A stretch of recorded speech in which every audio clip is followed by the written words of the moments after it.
Hi, I want to review a weather station which I've recently got. This is the GainExpress weather station, and it comes with three sensors. It's got a weather station on it, and it's designed for the UK as it's given away here, and it comes with its batteries, and I just want to review this product.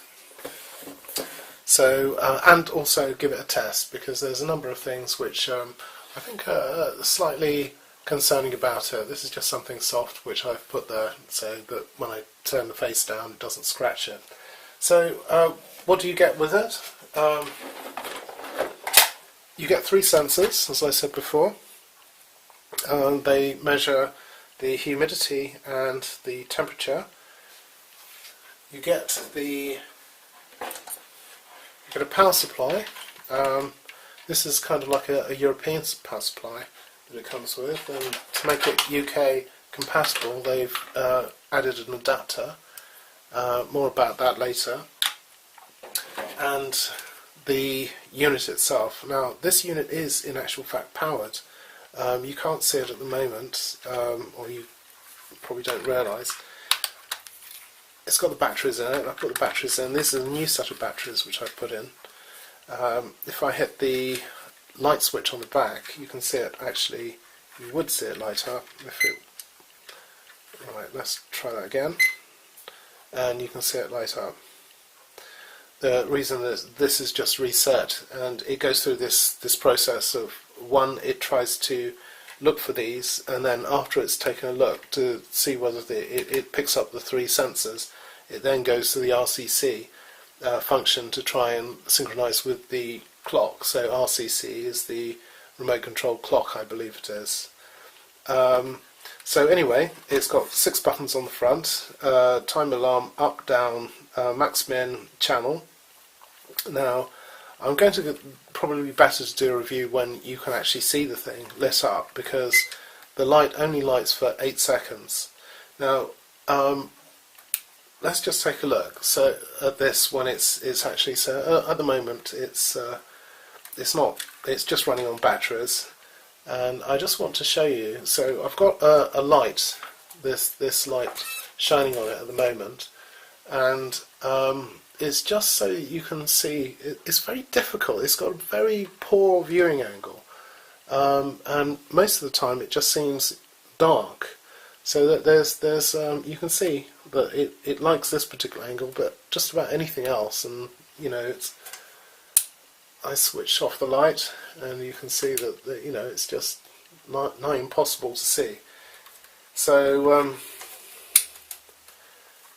if I hit the backlight on it, which I keep missing because it's on the back and not on the front, it would be more logical to have the up-down buttons on the back, or even better, all the buttons on the front. So it would be easier to actually get the light to run or work from the front without having to try and feel at the back. These legs pop out, which is quite a nice feature, allows it to stand freely. So let's just take a quick look at the sensors. The sensors are powered by 2 AA batteries, which it comes with. There's 2 buttons in here. There's a CF, which is centigrade Fahrenheit, so you can change the front display between centigrade and Fahrenheit. And the next button adjacent to it is the channel select, which allows you to select one of 3 channels. There's no gasket seals on this, so this really needs to, you know, I wouldn't consider this suitable for just directly outside in the rain and the weather. It would have to be in a sheltered location so that it just doesn't get wet. Taking a closer look at the, you can see that at the top there's the temperature, and it's to 0.1 of a degree, and below that is the room humidity. I've played with these for about 3 days, and I can say that the temperature is fairly close, within 2 counts of each other. The room humidity, unfortunately, doesn't seem to be as close or as accurate. Well, in fact, I've got no way of telling how accurate it is, because I've got nothing to reference it against. So they can take quite a long time. I had this in a humid condition, and it was, I think it took roughly about 1 hour per change to, sort of per count, to actually sort of come back to in the direction of these. So I don't know what that's about. I don't know whether that's down to the temperature, and yes, my house is at that temperature. So there might be something more to that, but unfortunately the room humidity is more a sort of interest type thing, as opposed to sort of a fast acting reference. So I do like these. I like the remote sensors. They've got a hook on the back so you can hang them up. The weather station itself has some hooks, so you can sort of recessed hooks, so you can hang that thing up. Now let's look at this. The power supply. This kind of looks like an afterthought with this thrown in. Now I can tell you that this would not be considered as legal to be plugged into the UK mains. It needs to conform to, even though it says it's a CE, the European Standards Mark certification. This is, because it's a British system, a UK system, it needs to comply with the British standard, which is British Standard 1363, I believe. And comparing it to, say for instance, this is off a power supply, and you can see that it has wings, and also this thing here is actually solid plastic. This doesn't have wings, and this isn't solid plastic. This is half and half. It's half plastic, half brass, and it needs to be either fully brass or fully plastic to comply. So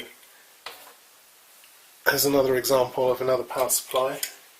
Unfortunately, these power supplies don't actually work with this particular unit, but you can see how you can just put these in, and you can get these for different countries, and they just slot in and they make it compliant with the UK system. This isn't. It's got no shuttering on this side, which they're supposed to, and if I was to show you a plug, you can see that the narrow body of the plug is supplemented by these wings on either side, which this doesn't have, and this is fully brass because this is for an earthed item, or something that requires an earth. This is a Class 2 product, but this clearly isn't designed for, this gives the impression that it's supposed to be capable of taking earth, so you might be fooled into thinking that this was actually suitable when it's not. So let's just take a look at this. So we'll plug this thing in.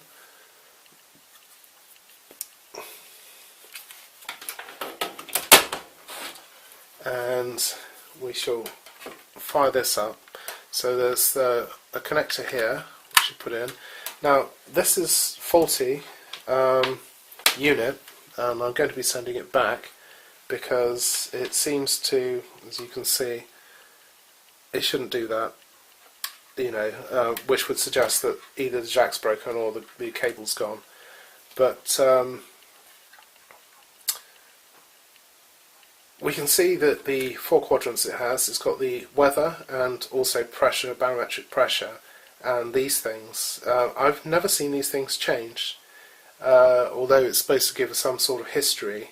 I've seen this barometric pressure change, and the weather symbols have changed, but I haven't seen anything else. The top one is the unit itself, which is temperature and humidity that it's detecting. The 3 sensors are displayed here, and by hitting the channel I can select them individually, or I can go to this rotation type thing where it rotates between them. At the quadrant down here we've got moon phase, and moon phase is useful if you want to know tidal information, or well, I suppose astronomy, but for interest. But tidal is really the reason for knowing the moon, or moon phase. We've got the day itself, which is particularly difficult to see.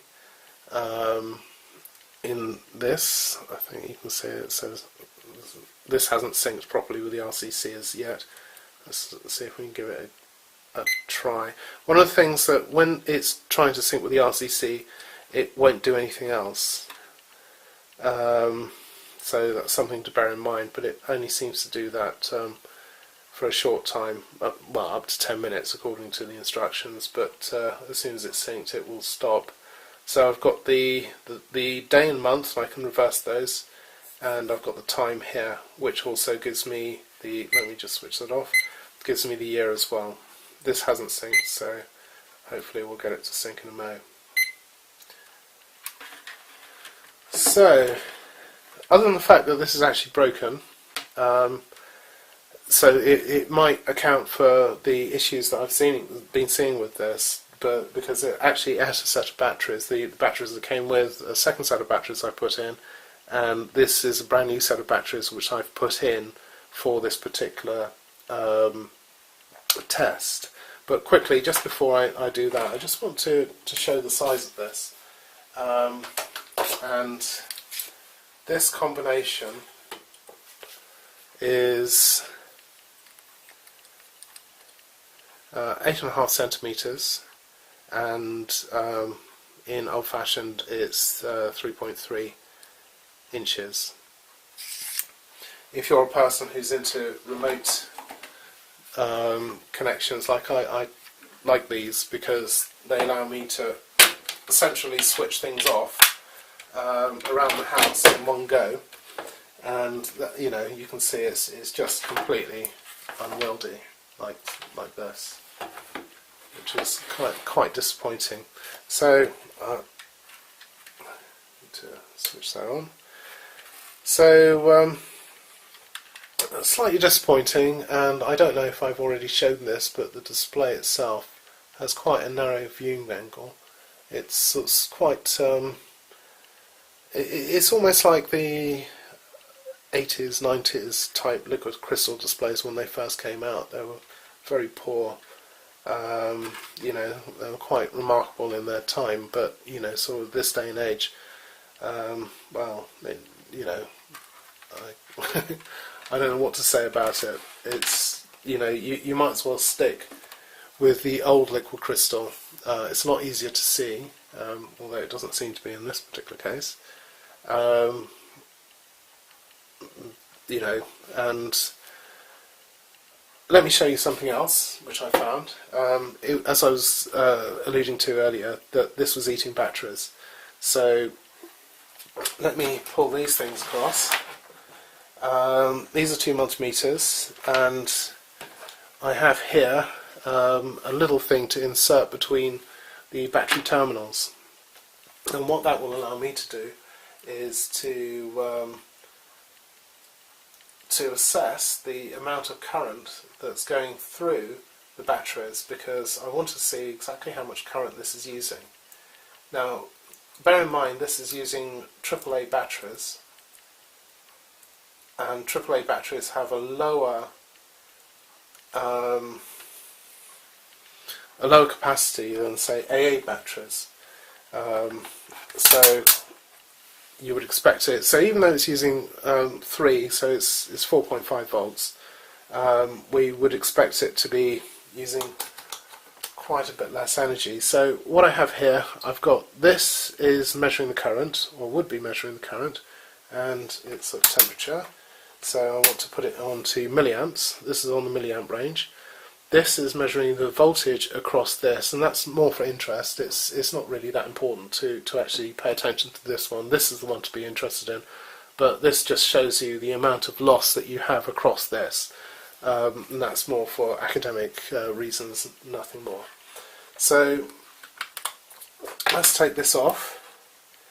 I'm going to, so this is powered at the moment. I'm going to insert this into there, and you can see that this is, even though that this is powered by this particular unit at the moment, it's still drawing 25 milliamps, which is huge. I mean, that's a lot of power to be drawing when it shouldn't be using the batteries at all. So something's mysterious there. Let's switch the power off, and the consumption is just shy of 90 milliamps. Now, I would expect that to be a lot lower, a lot lower. So let's put the backlight on, if we can reach it. So with the backlight on, it goes up to 115 milliamps. I would really expect a unit like this, which is going to be running for quite some time, to be either using about 5 milliamps, maybe 1 milliamp, but preferably in the microamps. It really should be a whole, sort of 2 decimal places down, 100 times less really than it's using at the moment. So this is when it's powered and with batteries in it. So something's mysterious there. So let's just take a look. So if I just undo it like that, so pull the battery back, and this is now running only on battery without it being powered, and it has gone down. When I did this before, it went down quite dramatically, and you can, again, if I was to hit the backlight,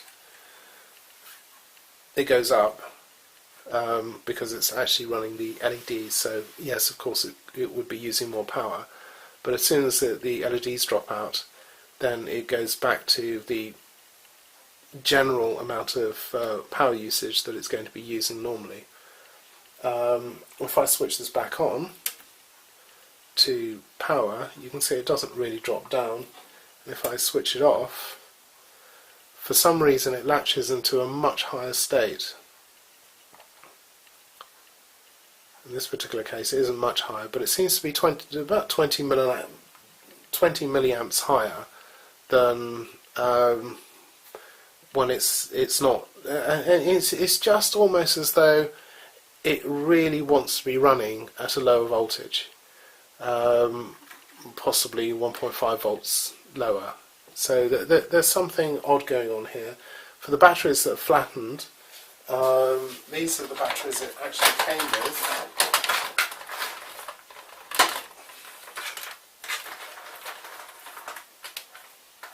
And although it flattened the batteries, they are, let's take that out, they have recovered, strangely, but they will never recover to where they should be.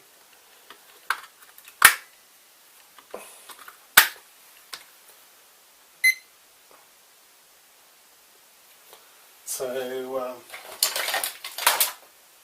let's see if we can quickly measure the voltage of this.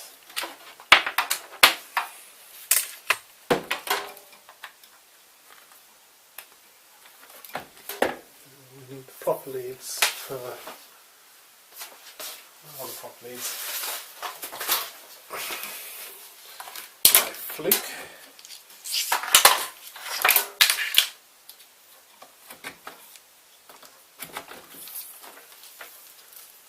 So I'm going to measure the voltage of this, and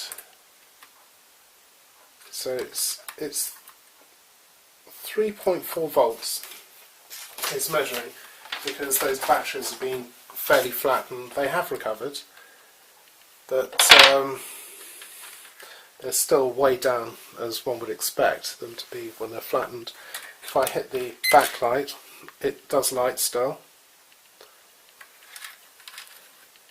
And if I now look at the current, you can see that the current has dropped to 80 milliamps. So this is a flattened battery, but it still seems to be performing to the same, sort of standard as it was before, but the usage of current is a lot lower. Let me put this back so you can see the voltage drop. So do remember, it was 3 volts on there, on this thing. So I will put the power back on. You'll see this drops to pretty much nothing at this moment. I'll switch it off, and it's jumped up to a huge amount. It's jumped up another 20 milliamps. So do remember the batteries are kind of flat on this, so this is unusual. If I just pull that back so that essentially I reset it, and you'll see it again, it drops down to a much lower amount. If I hit the backlight, it uses a modicum more, but as soon as the backlight is out, this is kind of like more what I would expect. It's still, sort of a good 10 times higher than I would expect, but it's more in the ballpark. So something is definitely wrong with this unit, and I think it's fundamentally a design issue that's actually wrong with this. And the fact that they've included this power supply like this with this dodgy adapter would suggest that they know that you're going to be using the adapter. It's not really portable in the same way, and if this was drawing the 20 milliamps, this would take about 2 days to drain at for the full capacity AAAs. At what you saw earlier, where it was nearly 90, which is sort of over 4 times, it'll be 4 times quicker than that. So we can look at it as a kind of roll off. So when I put the batteries in, when they went flat, it just basically took all the juice out of the batteries, and there was nothing left, and the whole thing just shut down. When I've taken the batteries out, clearly that they have recovered, so the voltage has come up, but it's the energy hasn't gone back into the battery. It's still depleted, but it does seem to work. I don't know how long for, but it would suggest that the voltage is just too high on this unit, and there is other issues, like for instance, as soon as you put the power on and then take the power off, it's using high, which would suggest some sort of latching, and that would be purely an actual physical design issue. So anyway, it might be that the weather station is bad, this particular one, but I really think that there's something more seriously wrong with this, and I wouldn't touch this project. I would suggest you'd steer well clear of this. When I've contacted the reseller about this, they were very evasive about batteries, and they said they would test it, but they didn't come back and tell me anything about any issues with the batteries. So it just rings alarm bells. But anyway, that's my review and test, and I hope that it kind of was helpful if you're considering buying this particular unit, and what it can and can't do. Thank you for watching.